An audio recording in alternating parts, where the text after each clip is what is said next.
Yes, I'm ready. I'm ready to start. Okay. Good. Hey everybody, this is Tiarshay with Insert Burger Pun. It's the name that we stretch out every time like that. It's Yes. great.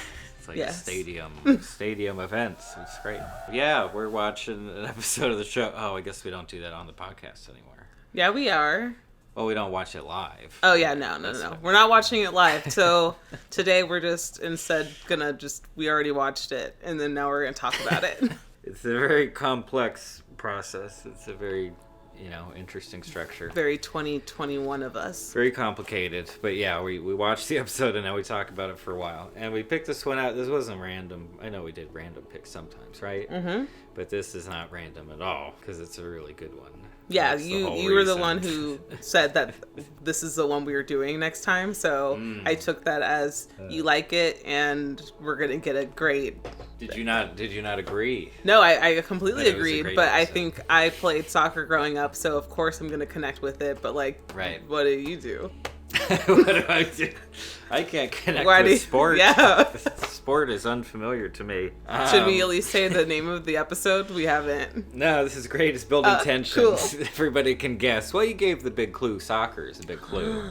I don't think there are any other soccer-centric episodes in the whole show. Maybe. So the smart people out there will know the episode. But it's Hurt Soccer from season 8. What number was it? Episode 12. 12. So it's like halfway through the season or something. Okay. And the big thing is the amateur Bob's Burgers viewer, like someone who's just gotten into it. They don't know much about the show. Mm-hmm. They probably watch this one and think, "Oh wow, the show's still really good in season 8. Like yes. They're really, oh wow, really rude. cranking out the laughs. They're doing a great job of holding up." But we, the experts in the show, we understand. We know that Cheer Up That's Sleepy not really Jean the case. comes on next. It's very much the sleepover episode is next. It was a brief return to form. It was a nice peak. In the latter years. That's a nice way that's a good way of describing it, I think, where it's a little snapshot of like, oh yeah, it used to be about family stuff and like right. what, like, cause nothing out of the ordinary, nothing crazy besides a small fire happening in the episode wouldn't be just like a normal day in the life of a family right. versus some of the other more extreme. It's crazy, car chases, stuff like that, more dramatic things. And specifically the realistic family stuff, right? It's just going to a soccer game. It's all about the families. But yeah, this is a thing that could happen. It's maybe kind of common of like, a kid doesn't really want to get into the thing. It's like, but you should, I guess. Yes. Why not try it out? That kind of thing.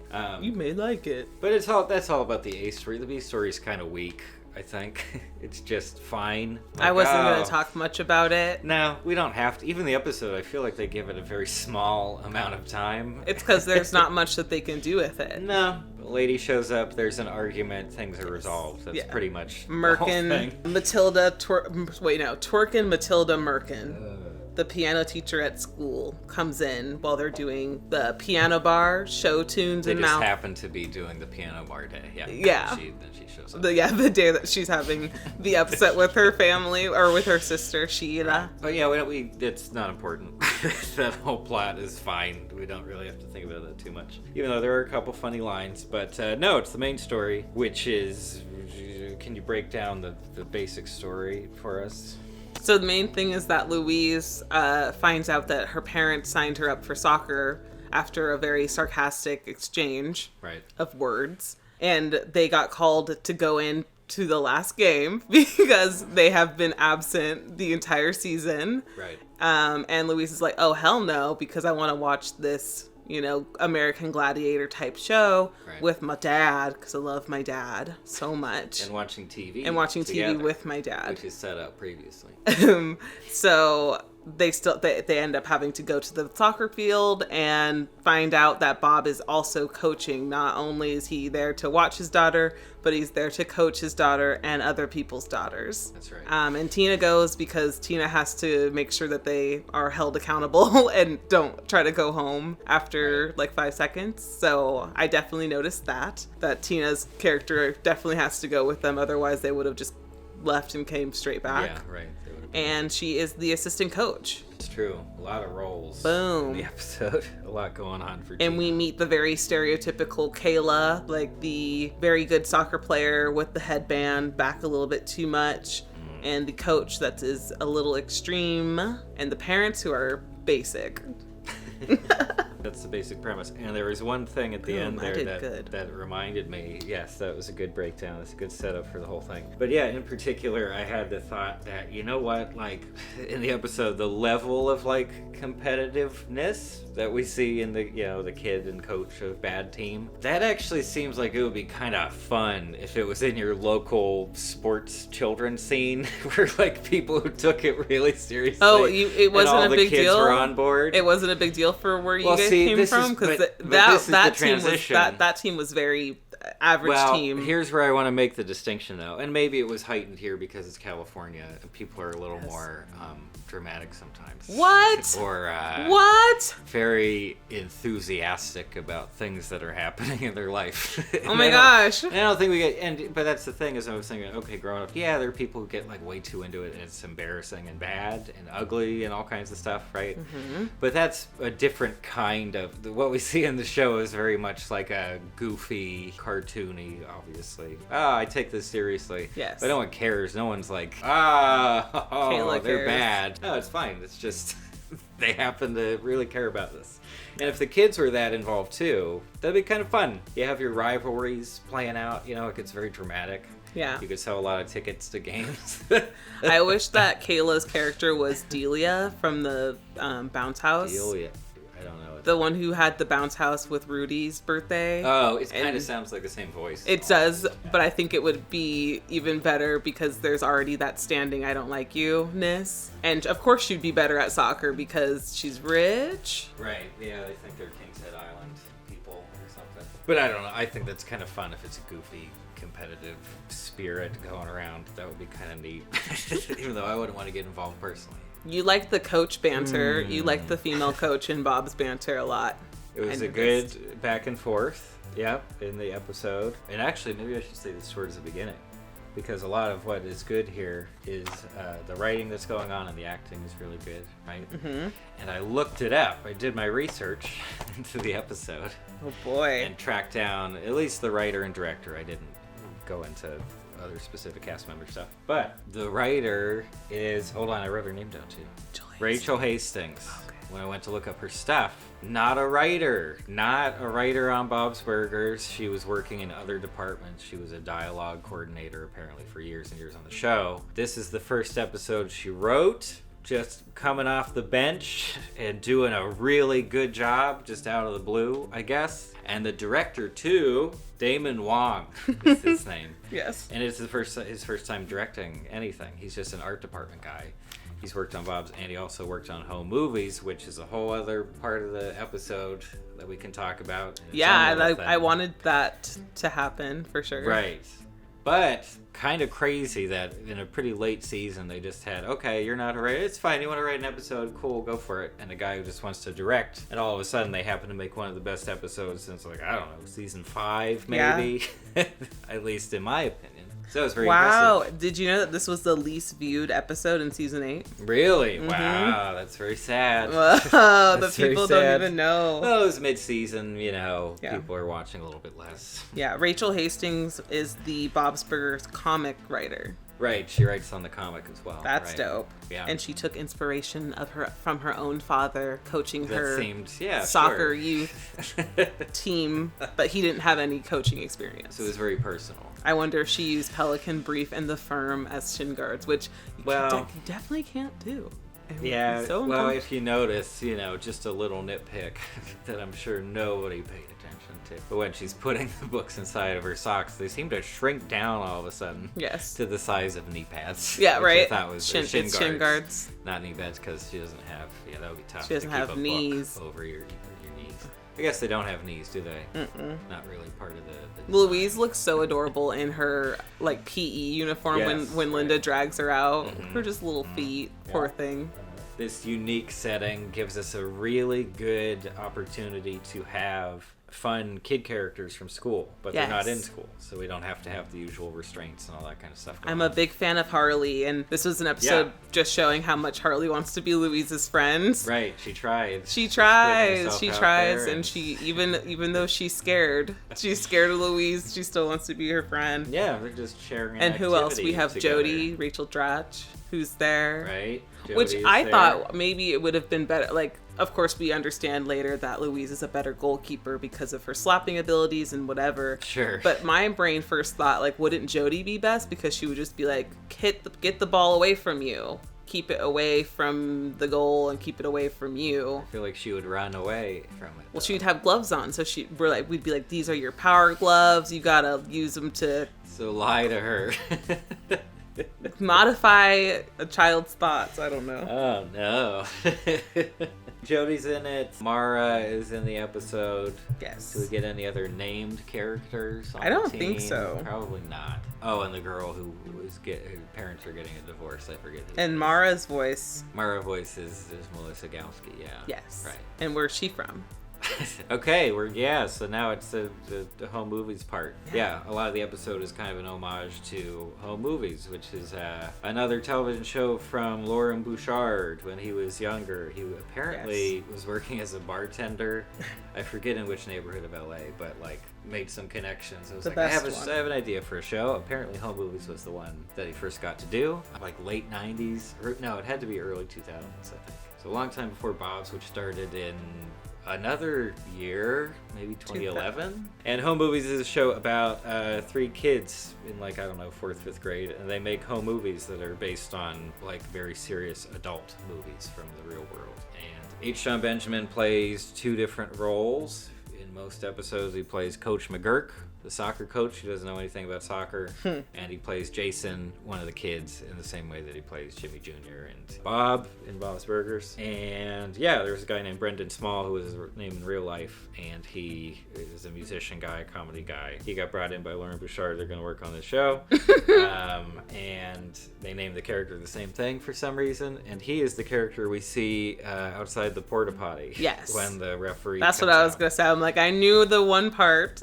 And it's kind of strange, though, because they don't have any lines for that character. But Brendan Small has been in other episodes of Bob's Burgers because he plays Animal Control. He's Mr. Who's in Animal control? That's right. He plays that in, I think, 2 different episodes. Maybe he was busy that day. Okay. He was working on an Adult Swim show called Metalocalypse, which he made. Oh. And he writes music because he's a very good guitarist. But I think he's okay. I think he's not too busy. So basically, this was a very great episode with... No, I mean, just there's history behind it. There is obviously people who are getting an opportunity that they haven't had before, so they're going to try really hard. And... Right. Yeah, there's a lot of... There's a heritage to this episode, in a way, in the lore of these 2 shows. There's a lot of people getting their credit, getting a chance to do something different, and apparently having some pretty good ideas in the process. I don't want to call it a fluke because that's mean. It just makes it sound like there was no intention to make it a really good episode. But there was. Everybody was doing a great job, and it's just proof that, at least for more cynical people like me, the show can still be really good. Yes. There's still a lot of talent there and good people working on the show. So there's always hope that you're going to get really good episodes. And there have been a few other good ones, between 7 and 11. I'll let you pick the next season 11 episode we do. Yeah. When it came to since you were talking about how... And Melissa played the little girl on Home Movie. I didn't include that part. Yes, I was. That's why I was Melissa trying. Gowski, We were hinting. her real name is that, and then they just named the character. She plays Mara. She plays Mara, who also didn't know how to play soccer when she was Melissa in Home Movies. So there you go. And Mara is the one who kept getting hit in the face with the ball because she was the goalie first, or goalkeeper. Oh, and Mara even has that character's hair from Home Movies. They did. Oh no, her name is Melissa. I don't know why I forgot. You're messing up, kid. No, it's great. So that was the homage. But you were saying something about specifically the soccer aspect? Is that what you're getting into? Not yet. I was talking. Oh, it's gonna be. I was 45 talking. minutes. Well, I just wanted to get your opinion on like the dialogue that the kids had. I loved the, can you help me with my ponytail? Yes. And who should I live with, my mom or my dad? What did you think? Yeah, well, yeah, and during all of that, especially in that swarm thing where they're all coming after Bob, like, oh, you're coach now, it's fine. And throughout the episode is the earnestness of the kids. It's like they're completely serious, not taking it seriously, but they want to do this or that. Yes. They have a lot of motivation, and even when they're saying goofy things, it's just kid logic. It's exactly what a kid would think. With the gold dragon, getting gold dragons. Right. That's a good innocent moment. But yeah, just in general, like, oh no, like I like playing soccer, even though I suck at it. Yes, I put stars. All the time. I put stars by their tenacity to just continue to show up, even though they get gold dragoned every single time. So good on them. I wouldn't. I don't think I think I would You're stop. Just having fun. And yeah, none of them are over the top or weird or exaggerated. They don't have like a Kayla on their team who is no really serious about winning and things like that. Or if there was someone who was really dour, that wouldn't be very fun. To have someone who's like, oh, I don't believe in us at all. This episode definitely brought back memories for me because AYSO soccer was my whole life growing up. It was just, when's the next season? When are we doing soccer again? Or when, of course, I played all other sports in between that, but soccer was all I really cared about. And seeing Kayla's character just reminded me of so many girls that I've either played against or played with.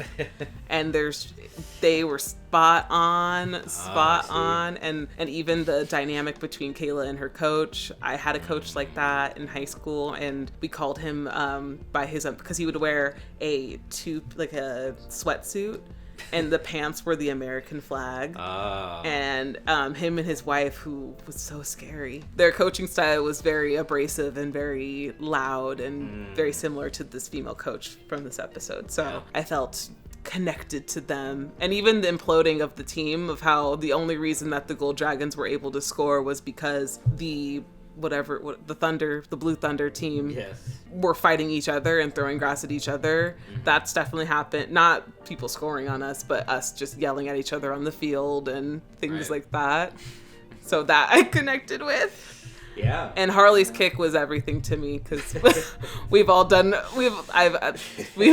experienced, or I've experienced, where the ball is very close to being scored, like you're about to score and you're like, I just need one little nudge. Yeah, sure. So I loved Harley's kick and her little when she kicked it. The parents, spot on. What is it? Good hustle and have fun out there. Yeah, I think those are the two. And the only reason, and Bob does a substitution at the end, he's coming into the role. He's starting to take it more seriously. I love Bob's little jump that he does. Oh, it's very good. It's very good. But the only reason I knew anything that was happening in the soccer game, because I grew up with backyard soccer. Not literal but the game on the computer. Wow. So I learned soccer through that. And how you do the soccer, and what a substitution was, and what a goal kick is, and all that stuff. My relation to the situation is a little bit limited, but it still works really well. Because it's kids sports. It's basically all the same. And they're like, guys, get it together. Yeah, all the kids have a lot of good lines. And yeah, also just really good delivery in general. Like neither Bob or Louise are really like freaking out through the whole situation. It's all very deadpan stuff. The referee is really deadpan. Even the experience of circling the parking lot and having the brief window of just getting out of it. Yeah. And not having the responsibility is very exciting, I think, in real life. Like, no, I don't think I have to deal with this. It's fine. No, just a lot of great position to put our characters in, and got some good lines out of it. And the steamroller, we saw the steamroller. The steamroller was very lamely set up in the very beginning of the episode, and then it happens. And I just kept thinking, wow, that could have gone very badly. Yes. Like, Louise could have messed that up in a lot of different ways. Yes. Or gotten hurt. Get a penalty. Really good Harley episode. Maybe top 3. Because she gets the most dialogue. I don't know. I think that's pretty much it. Yeah, That's a lot. That's a lot of the stuff there is to say about the episode. But do you know if Off-Broadway always uses a live band? In real life? Yes. So Off-Broadway only refers to the size of the theater, it turns out, right? Just seating capacity. Okay. So Broadway size theaters, off-Broadway size theaters. So it would just depend, I think. You know, like, oh, this one doesn't have a lot of money. No, we're not going to fucking pay for musicians to train. Although, even in like really big professional productions, they'll sometimes just have 2 or 3 musicians who play many different instruments because they don't need a full orchestral accompaniment. So it's a thing. So I'm guessing that maybe there's one community theater in whatever the town's name is. And they get all of it. They get all the funding. There's no other arts community except for Edith's shop and the classes she puts on with Adam Driver. Yeah. And then because I think I'm pretty much done as well. Sure, what's up? What was your favorite part? Like, what would... Favorite line might be too specific. I don't know, when they all start running towards the goal because they all want to be goalie, that's pretty good. It's not really a when line. They're a blob. When they're just like, oh yeah, okay. They just are blindly following him. I love it. Which also just shows that they are so malleable that they go to a soccer game every weekend, I assume. Right. And they lost. They lose every weekend, right. But they're not retaining any of the information to get better, like on their own. Well, I feel like if maybe they haven't gotten any information. Maybe all the other coaches. But I mean, like watching other people, people who they're playing against. Maybe it's more of a sort of laissez-faire attitude. Laissez-faire. Just laissez-faire. like, it's fine. Winning, losing, who cares? What's the point? They're like, we're just out here on the grass having fun. We're having fun. Just. They didn't get any oranges though. That was the one part of the halftime. No snack. No snack. Yeah, no snack. I thought it would have been a fun bit to have like Harley talking a bunch and then Louise shove an orange in her mouth or something to make her stop talking. Okay. But it would be taken as a nice gesture. Like, oh, Louise wants to be my friend now. Well, that's perfect. Louise has a tendency to do that. Yeah, that would be a fun episode, is an accidental friendship, like based on misunderstanding. Well, I think that's... Louise accidentally backs into one. Somewhat what they're trying to do with Jessica, right? I guess so. Yeah, that's a good point. Or even though they just ruined her character later on. Wait, who's the crazy bunny one? Oh, Millie. Millie. They kind of tried to do it with Millie too. Yes. Right. So, what's your favorite part of the episode? Do you have one? I do. Oh, what is it? My favorite part is when Bob celebrates and tells everybody the answer to their question from earlier. Oh yeah, that's very And good. he says that, I like when he says you should live with that whichever parent makes you feel safe. Right, yes. Which is adorable. Which might be good advice, I don't know. I don't understand the psychology of that situation. Well, yes. You would want that for a kid, right? Yeah, I guess so. Yeah, safe is a very... Safe. Amorphous term. It's we need it. That's in our hierarchy of needs. It's in the pyramid of hierarchy. Thanks, Maslow. Well, that was a great episode. That sounded like you were waving off like a non-human puppet in a kid's TV show. Like, thanks, Laszlo, for teaching us how to brush our teeth. Now. Big Bird. That's it. That's all I have. That's it. That's the end. That's all. Okay. Thanks for joining us on Insert Burger Pun. Yeah. Stay out of my room.